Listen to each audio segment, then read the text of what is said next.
આ કેક બહુ જ સરસ રીતના થતો હોય છે, સોફ્ટ બને છે, સ્પોન્ચી બને છે. ઘરની અંદર ઓવન વાપર્યા વગર આટલો સરસ મજાનો કેક તમે કોઈ પણ ફ્લેવરમાં કોઈ પણ નટ્સ કે વગેરે નાખીને બનાવી શકો. આ બનાવેલો છે ઘઉંના લોટનો અને ઘરનો બનાવેલો કેક એકદમ જ સરસ થતો હોય છે. તો જરૂર બનાવજો, શેર કરજો, સબસ્ક્રાઈબ કરજો, લાઈક કરજો રેસીપીને અને આગળ ફોરવર્ડ કરજો. કુકરનો કેક. જો આપણા હાથમાં એવી વસ્તુ આવી ગઈ છે જે વસ્તુથી આપણે બનાવી શકીએ એકદમ સરસ મજાનો કેક, પણ મારે ઓવન ચાલુ નથી કરવો તો હું કરી નાખીશ પ્રેશર કુકરમાં નટ્સ નાખીને, તૂટી ફૂટી નાખીને છોકરાઓ ગ્રેન્ડ ચિલ્ડ્રન રાજી થઈ જાય કે દાદીએ નાનીએ બહુ સરસ મજાનો કેક બનાવ્યો, તો હું બનાવવાની છું એ લોકો માટે કેક. ચાલો બનાવીએ સાથે મળીને. કેક બનાવવા માટે મેં લઈ લીધું છે પ્રેશર કુકર. પ્રેશર કુકરમાં હું નાખી દઈશ દૂધ. આપણે લઈ લઈશું આવા 4 કપ, એટલે કે 1 લીટર દૂધ જેવું થશે. એને આપણે બાળીને કરી નાખશું અડધું. હવે જ્યારે આપણે દૂધ લેતા હોય ત્યારે ધ્યાનમાં રાખવાનું કે મેજરમેન્ટ હોવું જોઈએ પરફેક્ટ. કેક જ્યારે પણ બનાવીએ ત્યારે પરફેક્ટ મેજરમેન્ટથી કેક થવા જોઈએ. મેં લઈ લીધું છે ફૂલ ક્રીમ મિલ્ક. ફૂલ ક્રીમ મિલ્કના હિસાબે ઉકળવામાં જરા પણ વાર નહીં લાગે અને ઉકાળીને કરી નાખશું આનું અડધું. આપણે દૂધ ઉકાળશું મોટા એવા કુકરમાં. કુકરનું મોઢું જો આવું મોટું હશે તો બહુ જ ઇઝી રીતના થઈ જશે.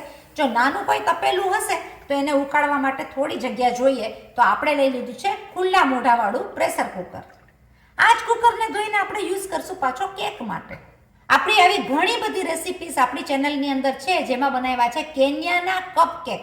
એ પણ બહુ જ જોવા જેવી વાયરલ રેસિપી છે. એકદમ જ સરસ મજાના છોકરાઓ માટેના કેક થતા હોય છે. કેન્યાની રેસિપીમાં કેક્સ ઘણા બધા ઘરે નાસ્તાના બનાવેલા છે. ખાંડનું માપ લઈ લેશું આપણે 3/4 કપ. તમારા ઘરમાં ભાઈ કેવું ગળ્યું ખવાતું હોય તો તમે થોડી ઓછી વધતી કરો તો પણ ચાલે, પણ મેં લીધું છે 3/4 કપ ખાંડ. લઈ લઈશે ને ઉકળતા દૂધની અંદર. દૂધને ઉકળીને થતા અડધું 5-7 મિનિટ તો થશે. તમે જોઈ શકો જ્યાં સુધી આપણું દૂધ ઉકળે છે ત્યાં સુધી આપણે કરી નાખશું તૈયારી મિક્સિંગ લોટની. એની માટે હું લઈ લઈશ 3/4 કપ ઓફ ઘઉંનો લોટ. માપથી લઈ લઈશ 3/4 કપ ઓફ મેંદાનો લોટ. ઘઉં અને મેંદાના લોટનો આ કેક બહુ જ સરસ થતો હોય છે. ઘણા કેક હોમ બેકિંગ ફ્લાવર અને સેલ્ફ રાઇઝિંગ ફ્લાવરના પણ બનતા હોય છે. આપણા દૂધમાં આવી ગયો તરત જ ઉફાણું, એટલે એને ધ્યાન રાખવું જરૂરી થાય. લઈ લઈશું 1/4 કપ ઓફ કસ્ટર્ડ પાવડર. તમે ખાલી ઘઉંના અને મેંદાના લોટનો પણ બનાવી શકો, પણ કસ્ટર્ડ પાવડર નાખવાથી એકદમ જ ફ્લેવર, કલર બહુ જ સરસ આવશે. તો નટ્સવાળો કેક થશે કસ્ટર્ડ પાવડરની સાથે. દૂધને આપણે હલાવતા પણ જશું. આપણને જોઈએ છે 2 કપ જેટલું દૂધ. તમે જોઈ શકો ફીણ પણ વળવા માંડ્યા જ, ઘાટું પણ થવા માંડ્યું છે. ત્યાં સુધીમાં આપણો થઈ જશે આટો તૈયાર. આ 3 વસ્તુને ચાળીને લેવો બહુ જરૂરી છે, જેથી કરીને ગાંઠા પણ ન થાય અને લોટ થઈ જાય લીસો. 3 વસ્તુને આપણે ચાળી લેશું. લઈ લેશું 1 ટીસ્પૂન બેકિંગ સોડા, એટલે કે બેકિંગ પાવડર. 1/2 ટીસ્પૂન હું લઈ લઈશ ખાવાનો સોડા, એટલે કે બેકિંગ સોડા. આ બંને વસ્તુને પણ ચાળી લેશું. ભાઈ આના વગર તો છૂટકો જ નથી. આના હિસાબે જ આપણો કેક ફૂલીને એકદમ ડબલ ધ સાઇઝ થશે અને સ્પોન્ચી થશે. ઘરે બેઠા જો આટલો સરસ કેક થતો હોય તો બર્થડેમાં પણ ડેકોરેટ કરીને ચાલે, ગિફ્ટિંગમાં પણ ચાલે. ઘણી બધી રીતના આ તમે યુઝ કરી શકો. બહુ ઇઝી અને સહેલી રીતના આ કેક બની જતો હોય છે. હું તો મારા છોકરાઓ માટે હાલતા બનાવું, કારણ કે મને ખબર છે હેલ્ધી પણ થશે અને છોકરાઓ માટે બહુ જ સારો, ઘરની ચોખ્ખી વસ્તુ. ચલો ભાઈ, લોટનું મિક્સિંગ તો તૈયાર થઈ ગયું. આપણે જોઈએ દૂધને. મને જે પ્રમાણે દૂધ જોઈએ છે એ પ્રમાણે અડધું થઈ ગયું છે, ઉકળી પણ ગયું છે. પ્રેશર કુકરને દૂધ કાઢ્યા બાદ ધોઈ નાખશું. લઈ લઈશું આપણે દૂધને એક તપેલામાં, જેથી કરીને આપણું દૂધ થઈ જાય ઠંડુ. આપણે એક એવી ઠંડી જગ્યાએ મૂકી દઈશું જેથી કરીને આપણું દૂધ ઠંડુ થઈ જાય. હું સિટિંગ રૂમમાં જ રાખીશ, પણ ઠંડા પ્લેસ ઉપર. આપણી ગરમ મૂકેલી પેનમાં આપણે લઈ લઈશું 2 ક્યુબ્સ જેટલા બટર. આ બટરની જગ્યાએ તમે ઘી પણ લઈ શકો, તેલ પણ લઈ શકો. મેં લઈ લીધું છે બટર. કરી નાખીશ બટરને મેલ્ટ, કારણ કે બટર તો જોશે ભાઈ આપણા કેકની અંદર, જેનાથી ને કેક એકદમ જ સોફ્ટ પણ થશે અને બહુ જ સરસ અંદર સ્વાદ આવશે. જોઈ શકો બટર તો તમારું તરત જ મેલ્ટ થઈ ગયું. આ છે સોલ્ટેડ બટર. લઈ લેશું એને મીડિયમ ઠંડા દૂધની અંદર. એ જ બટર પેનની અંદર હું લઈ લઈશ થોડું એવું રોસ્ટ કરવા માટે થોડી એવી ચેરીઝ. મેં લઈ લીધું છે બદામ, પિસ્તા, કાજુ. લઈ લઈશું થોડું એવો દ્રાક્ષ અને થોડી એવી તૂટી ફૂટી.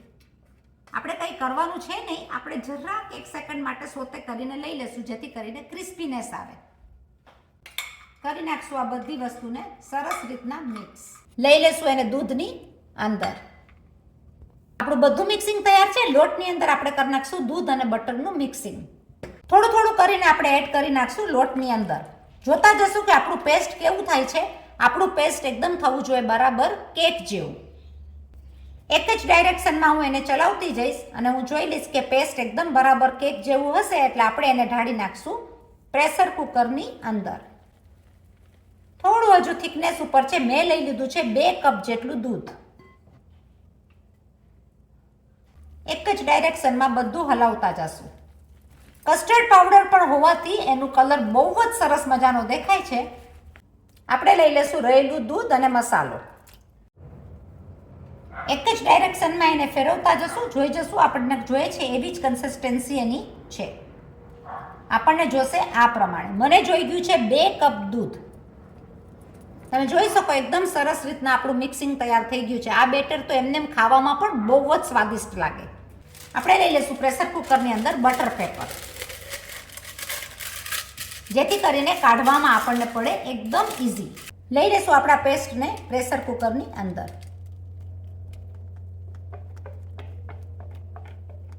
એક વસ્તુનું ધ્યાન રાખવાનું છે. આપણે કાઢી નાખવાની છે પ્રેશર કુકરની રીંગ અને એની સીટી. આપણે મૂકી દઈશું તવી મીડિયમ સ્લો તાપ ઉપર. એના ઉપર મૂકી દઈશું આપણું કુકર. એને થશે પાકતા એટલીસ્ટ 40 થી 50 મિનિટ. ઢાંકી દઈશું આપણા કુકરને સીટી અને રીંગ વગર. તમે જોઈ શકો કે સાવ મીડિયમ ધીમા તાપ ઉપર આપણો કેક પાકીને તૈયાર થઈ જશે એટલીસ્ટ 40 થી 50 મિનિટમાં. આપણો આ કેક જ્યારે થતો હશે ત્યારે બધા જ રાહ જોઈને બેઠા હશે કે આ કેક ક્યારે થાય અને અમે ક્યારે ઝટપટ ખાઈએ. એટલો સરસ કેક આ થતો હોય છે. બહુ સહેલી રીતના થઈ જતો હોય છે. આની અંદર તમે ઘણા બધા નટ્સ પણ નાખી શકો, અલગ અલગ વસ્તુઓ નાખી શકો, પણ આપણે કરી નાખશું એને પીપીથી ડેકોરેટ. કારણ કે એટલે કે કેકની પીપીથી ડેકોરેટ, કારણ કે આ છોકરાઓને વધારે ભાવશે. તો છોકરાઓ માટે આ જરૂર બનાવજો. બહુ સહેલી રીતના બની જતું હોય છે. તમે જોઈ શકો કે ડબલ ધ સાઇઝ થવા માંડ્યો છે, ફૂલવા માંડ્યો છે. હું નાખી દઈશ એના ઉપર કેકની પીપી, કારણ કે આપણે બીજા બધા નટ્સ એની અંદર નાખી દીધા છે. ટૂથપીકથી જોઈ લેશું તો આપણને ખબર પડશે કે હજી પણ વેટ છે, તો આપણે એને થવા દેશું બીજા 20 થી 30 મિનિટ. 30 મિનિટ બાદ જોઈએ ખોલીને કે આપણો કેક તૈયાર થઈ ગયો છે કે નહીં. તો આપણો કેક જોઈ શકો કે એકદમ જ સરસ રીતના પાકીને તૈયાર થઈ ગયો છે. આપણે એને નાખી દઈશું ટૂથપીકથી. જોઈ લેશું કે આપણો રેડી થઈ ગયો છે કે નહીં. ટૂથપીક કાઢીને જોઈએ તો આપણો કેક પાકીને તૈયાર થઈ ગયો છે. કેમેરાની નજીક લઈ આવીને બતાવીએ તો ડબલ ધ સાઇઝ કેક થઈ ગયો છે અને એકદમ સરસ રીતના પાકી ગયો છે. આપણે એને ઠંડો થવા દેશું થોડી વારમાં. ઠંડો થયા બાદ કેક કાઢશું તો બહુ સરસ રીતના નીકળશે. આપણો કેક બેક થઈ ગયા બાદ તમે જોઈ શકો કે પ્રેશર કુકર ઓલરેડી છોડવા માંડી ગયું છે. તો એકદમ સરસ રીતના બેક પણ થઈ ગયો છે. ઓવનની પણ જરૂર નથી. બેકિંગ માટે કોઈ પણ ઇલેક્ટ્રોનિક વસ્તુની જરૂર નથી. ગેસ ઉપર તવી ઉપર કેક બહુ જ સરસ થતો હોય છે. આપણે એને લઈ લઈશું આપણા કટિંગ ટ્રેની ઉપર. હજી થોડો ગરમ હોવાથી સેજ કાઢવામાં તૂટતો જાય, પણ કાઢ્યા બાદ તમે જોઈ શકો એકદમ જ સ્પોન્ચી છે, પણ કેક છે હજી ગરમ. પણ કેક આપણો બહુ જ સરસ થયો છે.